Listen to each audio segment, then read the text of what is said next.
Bagus Dewi, Mas Ari Kurniawan. Krungu ya suaraku ya, Mas Ari Kurniawan. Dengar, Pak. Oke, cocok. Nah, ini bentuknya seperti ini. Jadi sinyal analog ya, kemudian sinyal itu dipotong-potong gitu loh, cetek cetek cetek cetek cetek gitu. Nah, nanti akhirnya kayak gini nih, naik ke atas, jebret, ya toh. Nah, yang tadi gunung ya, kemudian jadi terpotong, potong, potong, potong, potong kayak gini. Ya.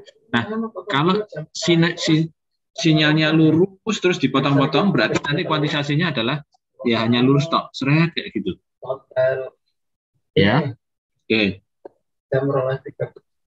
Nah, ini ada frekuensi sampling. Perubahan batasan frekuensi sampling agar sinyal hasil sampling dapat dikembalikan ke sinyal analog tanpa ada perubahan frekuensi. Ya. Oke. Nah,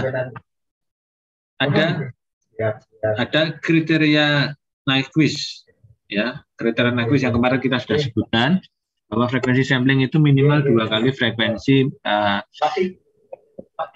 kecepatan frekuensi sampling itu minimal ya lebih besar 2 kali dari sinyal maksimalnya ya. Jadi itu. Jadi lebih amannya adalah 2 kali sinyal maksimumnya. Misalnya sinyal maksimumnya mau disampling, misalnya kita punya sinyal naik turun nih dari sinyal suara misalnya ya, dari 50 Hz sampai 20 kHz. Nah, berarti kecepatan samplingnya berapa? Minimalnya berarti kan dua kalinya ya, 2 kali yang tertinggi. Yang tertingginya tadi 20 kHz. Berarti secara teori harusnya 40 ya toh, 40 kHz kecepatan samplingnya. Nah, tetapi biasanya kalau di kayak soundcard itu ada minimal dia pakai yang lebih aman samplingnya 48 kHz. Nah, kayak gitu-gitu. Anda itu harus paham kayak gitu-gitu. Jadi kalau misalkan ada spesifikasi soundcard kayak gitu-gitu ya. Nah, sampling sampling rate-nya berapa. Nah, itu menentukan nanti kualitasnya. Pun ya suara itu sebenarnya nggak begitu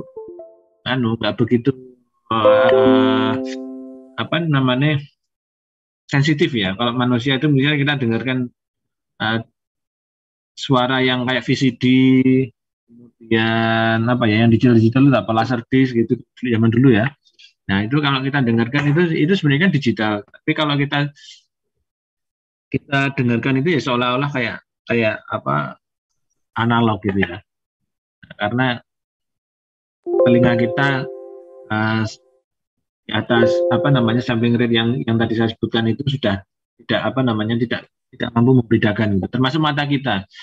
Ya, mata kita kalau misalkan kita melihat uh, uh, apa namanya apa istilah ya sampling rate uh, apa jenis masing anu ya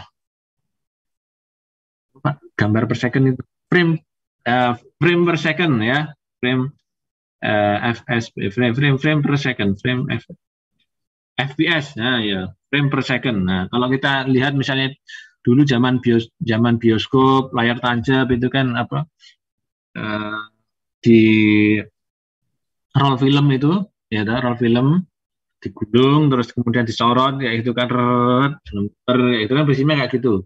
Nah kayak kayak layar tancap kalau zaman dulu itu kan paling 24 frame per second ya toh artinya dalam 1 detik itu dia muter ganti ganti frame klise negatif itu gambar negatif itu sebanyak 24. Itu aja mata kita delok itu sudah kayak gambarnya bergerak gitu ya. Padahal itu aslinya ya omong diem tok aja gambar di foto-foto ditarik seret.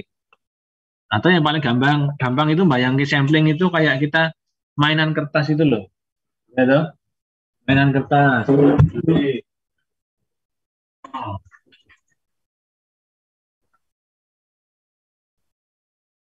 Nah, saya punya gambar, saya punya kertas, ya.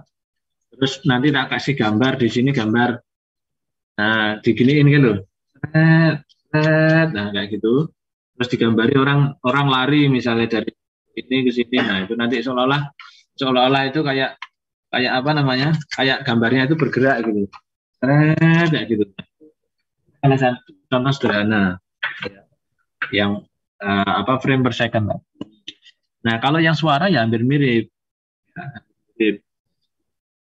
Nah ini misalnya contoh sinyal audio yang hi-fi ya, hi-fi DVD misalnya 44,1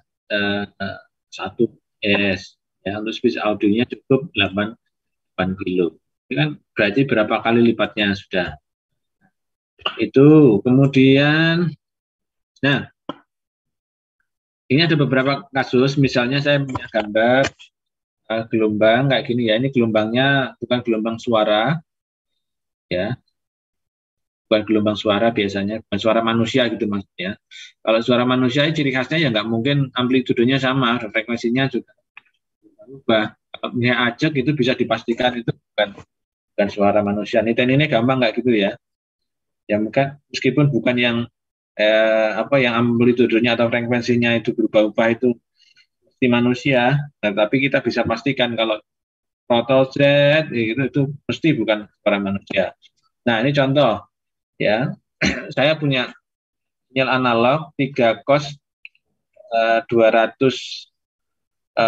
PT ya, ditambah 5 sin 600 PT ditambah 7 cos 1200 PT. Nah, berapa frekuensi Nyquist untuk sinyal analog di atas? Nah, bila frekuensi pencuplikan 500 Hz. Nah, bagaimana sinyal waktu diskret yang diperoleh? Ya, siapa sing jawab? Ini bisa dihitung ya. Tadi yang kemarin sudah saya kasih tahu bagaimana membedakan sinyal cos, sinyal sin, ya, itu dok, ya. Nah, sin itu dimulai dari berapa derajat, cos dimulai dari berapa derajat. Nah, kayak gitu. Ini kita coba bisa di-sharing lah penjumlahan apa jenis operasional untuk penambah pengurangan sinyal apa hukum sin cos kae. Nah, sin ditambah sin jadi apa, sin tambah cos jadi apa, cos tambah sin jadi apa, kayak gitu-gitu. Nah, saiki kanggo niki nang kene iki nek belajar SMA nang SMK iku kanggone apa? Nah, saiki iki kanggone nang kene. Ya. Oke. Oke, coba bagus. Wes. Nah, bisa kita lihat sinyal analog ya dapat dinyatakan dengan, nah misalnya ini ada fungsi xt ya, t itu kalau kalian membaca kayak beginian nggak usah bingung ya, nggak usah pusing dulu ya. Ciri khas orang belajar itu jangan pusing dulu. Nek pusing itu berarti wis ra iso mikir. Gitu, nek wis ra iso mikir berarti apa jenis, nek wis pusing itu berarti panik gitu, panik ra iso mikir. Makanya harus tenang ya. Aja aja apa jenenge iki kok angel ana rumus-rumus ngene iki piye ngono. Teknik yo ngene iki ya. Nah, cocok. Apa ya novel iki mau.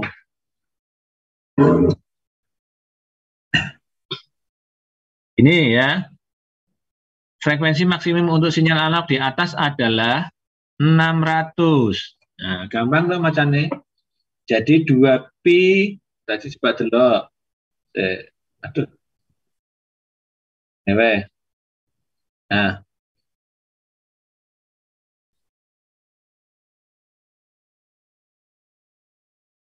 bila frekuensinya dipakai pencuplikan adalah 500. Nah, ini frekuensi maksimalnya adalah 600. Ya, 600 itu bisa dilihat dari yang sinnya 2pi. Nah, 2pi kan berarti satu gelombang kan ya? Benar nggak? Halo? Nah, oke. Karena karena di situ adalah 2pi, maka 2pi itu adalah satu gelombang penuh. Satu pi-nya kan 180 ya kan? 180. Nah, ini 2pi 600. Nah, frekuensi maksimum untuk sinyal analog di atas adalah 400. Frekuensi Nyquist ya. Nyquist-nya tadi kan minimal itu 2 kali frekuensi maksimalnya ya. Frekuensi maksimalnya adalah 600, berarti 600 kali 2 atau 1200 Hz. Nah, begitu anak muda. Oke. Nah, sinyal analog tersebut dapat dinyatakan dengan ini bentuk yang lain, yaitu 3 cos 2pi 100, 5 sin 2pi 300 tambah. Nah, ini tadi sudah.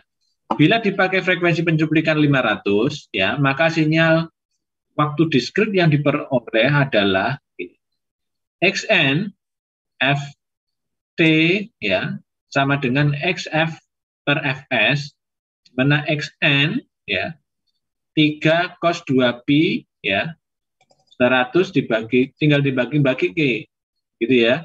Nah, jadi sinyal kriterion harus direvisi kalau begitu ya.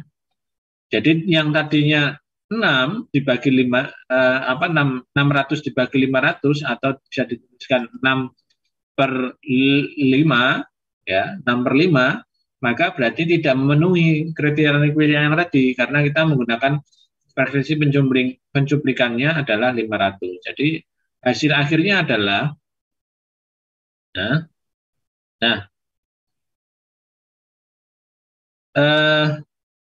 3 cos 2pi ya 1/5, tadi kan 100 per 500, kemudian yang di sini adalah 1 dikurangi 2 per 500 dan 1 plus 1/5. Ini kalau disambungkan kan sama ya. Nah, kemudian hasilnya adalah 10 cos 2pi 1/5 dikurangi 5 sin per 2 per 5 dari n-nya. Oke. Nah, ini bentuk-bentuk sinyal, misalnya sinyal asli ya. Oke. Nah, sinyal asli F ya, sinyal spektrum asli, kemudian spektrum. Nah, Anda harus bisa membedakan yang paling fundamental ya, membedakan antara sinyal dan spektrum. Ya, membedakan sinyal dan spektrum. Kalau Anda membedakan sinyal itu ciri khasnya ya ada ininya. Tapi kalau spektrum Anda itu kayak dibelah. Jebret, Anda punya apa namanya? Melihat penampang itu, misalnya kayak batang itu dilihat penampangnya, jebret kayak gitu. Nah, itu sinyal. Atau misalnya gini, Anda melempar benda masuk ke air, dilemparkan ke air, jebret. Ada gelombang itu kan ke kiri ke segala arah ya, segala arah, omnidirection itu ya, segala arah. Nah, gelombang itu sudah dipecah dari luruh, jebret, disigar gitu. Nah, kira-kira disigar itu terus kalian lihat dari samping. Nah, itu nanti jadinya spektrum. Ini kayak gitu. Ya. Lihat video. Bayar dulu.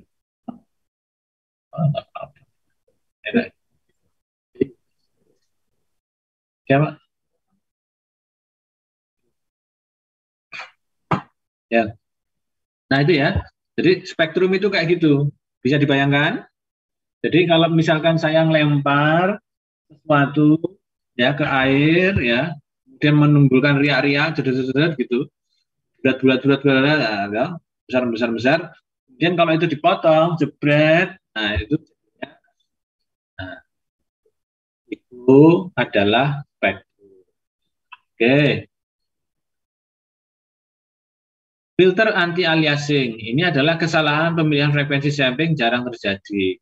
Yang sering terjadi adalah aliasing akibat noise frekuensi tinggi. Nah, oke. Nah, untuk mengantisipasi diperlukan filter anti-aliasing. Oke.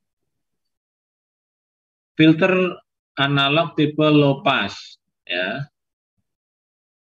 Pastikan bahwa sinyal dengan frekuensi terlalu tinggi tidak akan ikut di sampling. Sinyal analog filter. Oke. Nah, pembuatan pembulatan nilai sinyal ke nilai tertentu. Nilai sinyal hanya tertentu biar dirupakan dari paket kuantum. Nah, ini misalnya hasil cuplikan dan kuantisasi, hasil dicuplik ini hasil kuantisasi. Ya, kuantisasi saya katakan tadi, kuantisasi itu memposisikan. Ini kalau ini sudah disampling, ya disampling sudah dicacah, tapi dia cacahannya itu di mana? Nah, inilah kuantisasinya di sini. Kuantisasi, kuantisasi, kuantisasi. Itu ya. Yang ini hasil cupliknya, ini kuantisasinya, gitu ya. Nah, sekarang ada SQNR ya. PQ PX per PQ 3/2 kali 2 pangkat B. Nah, ini hasil kuantisasi misalnya. Signal to quantization noise ratio yang sebanding dengan sinyal daya derau. Ya. SQNR dalam bentuk desibel itu 10 log 10 SQNR. Jadi ini perbandingan antara PX per PQ. Gitu ya. Jadi PX ya diukur ya signal to quantization noise ratio. Jadi rasio antara sinyal kuantisasi dengan noise ya. Sinyal kuantisasi dengan noise itu dibandingkan. PX itu sinyal kuantisasinya ya. PG-nya itu adalah noise ratio-nya, noise-nya. Nah, perbandingan ini kan rasio namanya. Perbandingan keduanya ini rasio. Jadi nggak usah bingung. Jadi perbandingan antara PX dan PQ gitu aja. Ya. Nah, kemudian dari SQNR ini akan didapat dB ya 10 log 10 dari SQNR tadi yang atas ini. Nah, contoh. Wes, nah, mahasiswa yang Arif dan Budiman, oke. Sampai sini ada pertanyaan.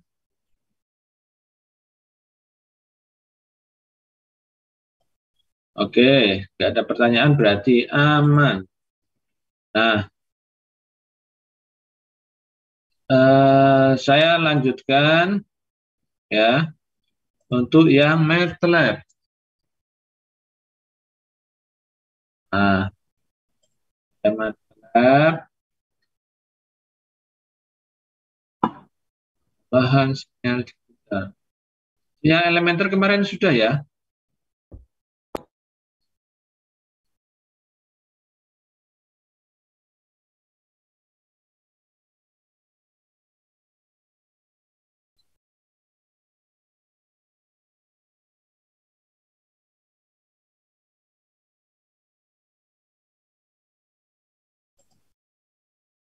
Sebentar, anu saya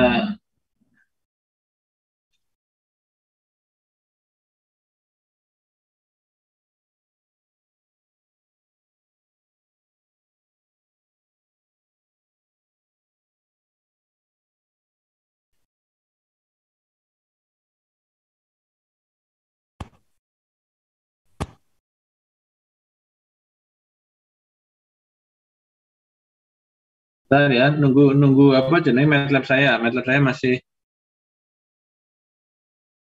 Siap.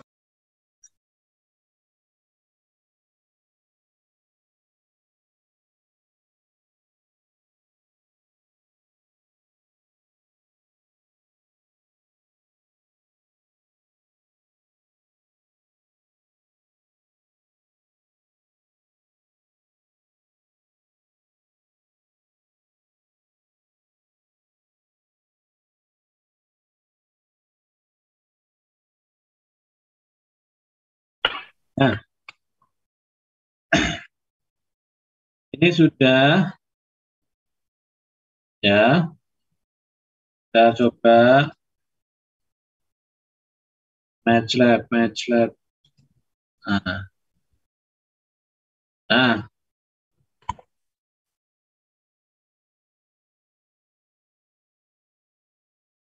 nah.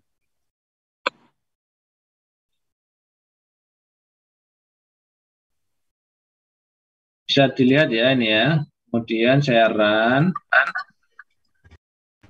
Bisa, Pak. dapat juga terus operasi digital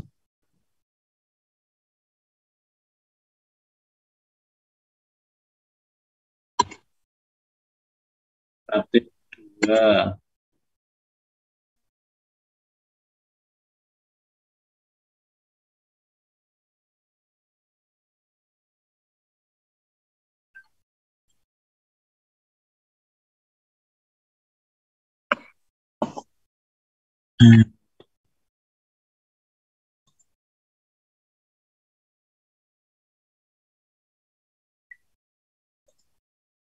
Eh,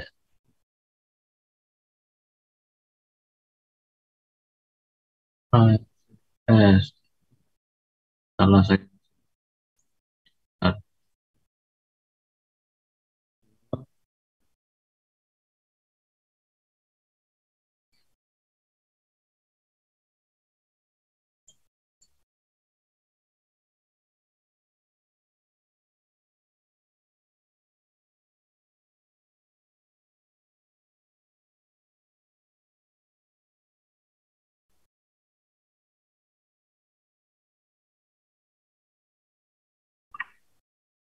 yes, baru ya.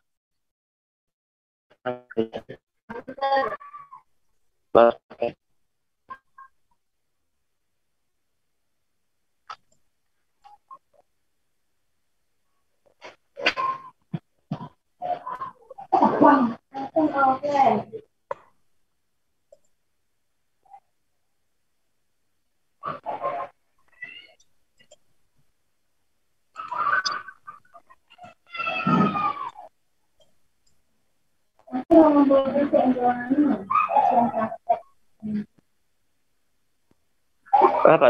Ngapain tugas?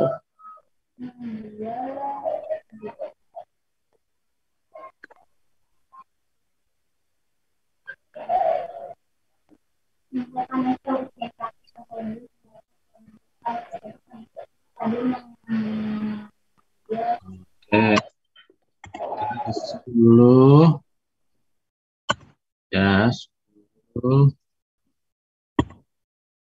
10.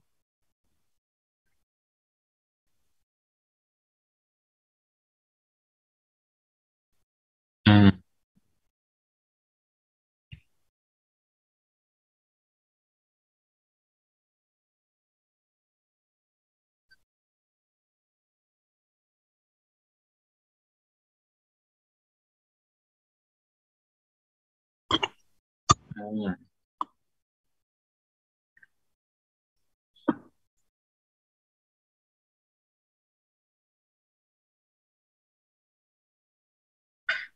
nah. Ini aja nggak usah pakai ya. AN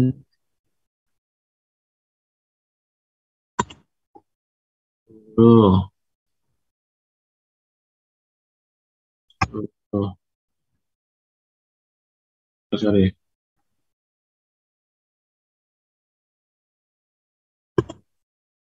N sama dengan 10. Oke. Variabel A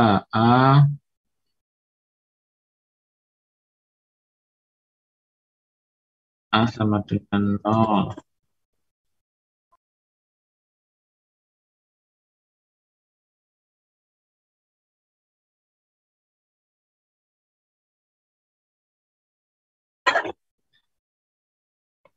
A dan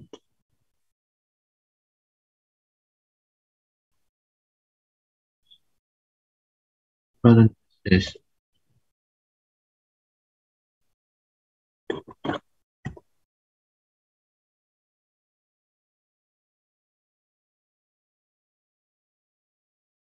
Nah, sudah muncul hasilnya.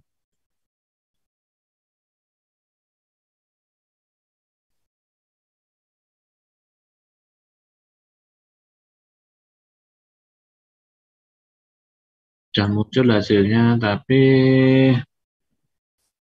Nah, kita coba yang kedua.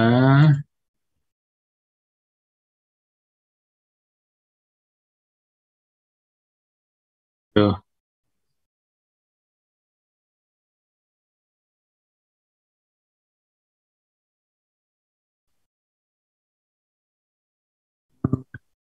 Bentar. Nah,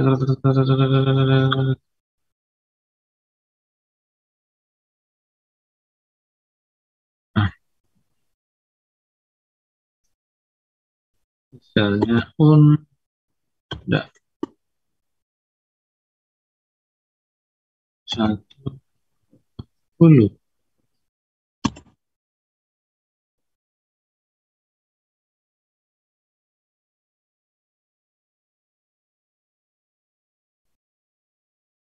Sebenarnya adalah satu ya.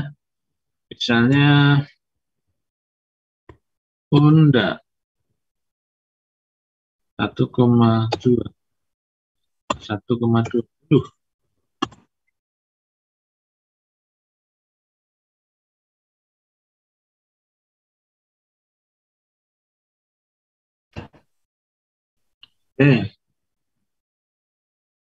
Silakan dicoba mengikuti lab sheet-nya ya. Lab sheet yang kedua ini. Oke. Terus enggo dijajal ya. Iki wis tak jajali gampang iki FFT.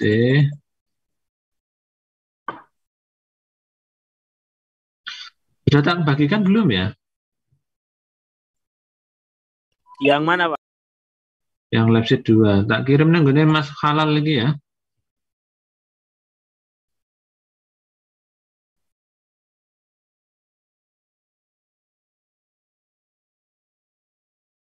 Kalau tidak salah baru yang sinyal elementer 1, Pak. Kalau tidak salah.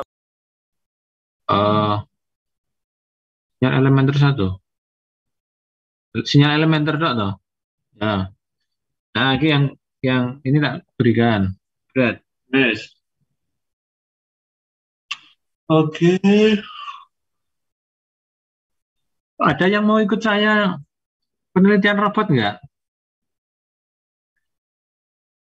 Rashid itu Pak, ada robot Pak. Siapa? Rashid. Rashid Amari, Pak. Berarti kan ngechat aku ya, Mas Rashid. Udah bagus. Iya Pak. Melu anu aku robot ya. Iya Pak. Kalau derek mohon Pak. Oke. Gue WA aku ya. Iya. Harusnya nggak cuma satu loh. Banyakan. Apa kok 5. Navalindra itu Pak. Iya, karena Ari Kurniawan barangnya itu kok. Rifki Kurniawan, Noval itu barang melu wis.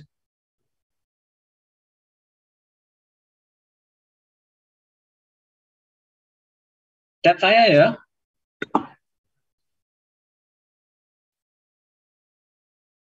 Halo. Chat saya ya nanti ya. Sinten, Pak? Ya Noval, kawan-kawan. Yang 5 atau 6. Insya Allah, Pak. Soalnya saya juga lagi di Temanggung ini, Pak. Gak di Jogja, Pak. Kalau saya kurang paham soal robot Pak. Ben paham. Mulane tak jai.